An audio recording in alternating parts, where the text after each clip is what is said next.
গাজায় মার্কিন প্রশাসনের প্রস্তাবিত ৬০ দিনের যুদ্ধবিরতির প্রস্তাবে সম্মত হয়েছে ইসরায়েল।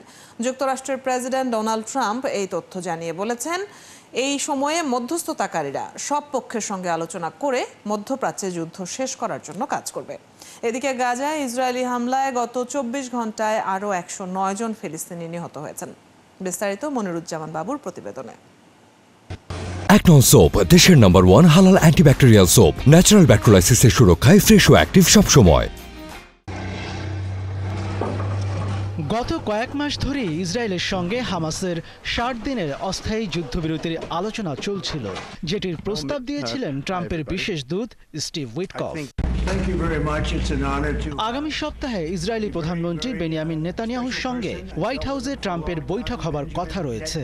এর আগেই সামাজিক যোগাযোগ মাধ্যম ট্রুথ সোশ্যালে ডোনাল্ড ট্রাম্প জানালেন, তার প্রতিনিধিরা গাজা যুদ্ধ নিয়ে ইসরায়েলিদের সাথে একটি ফলপ্রসূ বৈঠক করেছেন এবং ইসরায়েল ৬০ দিনের যুদ্ধবিরতি চূড়ান্ত করার জন্য প্রয়োজনীয় শর্তে সম্মত হয়েছে।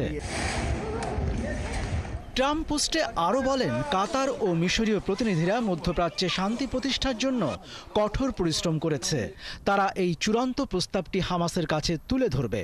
মধ্যপ্রাচ্যের ভালোর জন্য হামাস এই চুক্তিটি গ্রহণ করবে বলে মনে করছেন ট্রাম্প, কারণ চুক্তিটি এর চেয়ে ভালো হবে না, বরং আরও খারাপ হবে।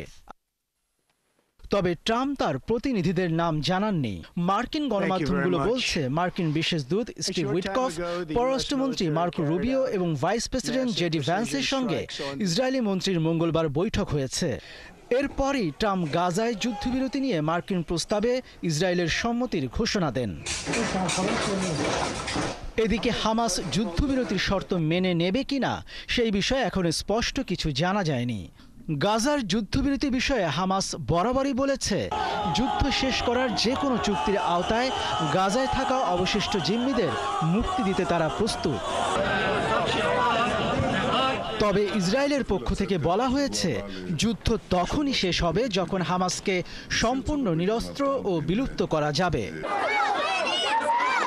যুদ্ধবিরতির এই আলোচনার মধ্যে গাজায় হামলা চালিয়ে যাচ্ছে ইসরায়েল। যুক্তরাষ্ট্র এবং ইসরায়েল সমর্থিত গাজা হিউম্যানিটেরিয়ান ফাউন্ডেশন পরিচালিত সহায়তা কেন্দ্রে খাবারের জন্য অপেক্ষা করার সময় আবারও গুলি চালানো হয়েছে ক্ষুধার্ত গাজাবাসীর উপর। এতে হতাহত হয় বহু ফিলিস্তিনি। এছাড়া উত্তর গাজার বৃহত্তম চিকিৎসা কেন্দ্র আল শিফার কর্মকর্তারা বলেছেন, ইসরায়েলের অবরোধের মধ্যে হাসপাতালের জ্বালানি ফুরিয়ে যাওয়ায় শত শত রোগীর মৃত্যু হচ্ছে। মনিরুজ্জামান বাবু, ৭১।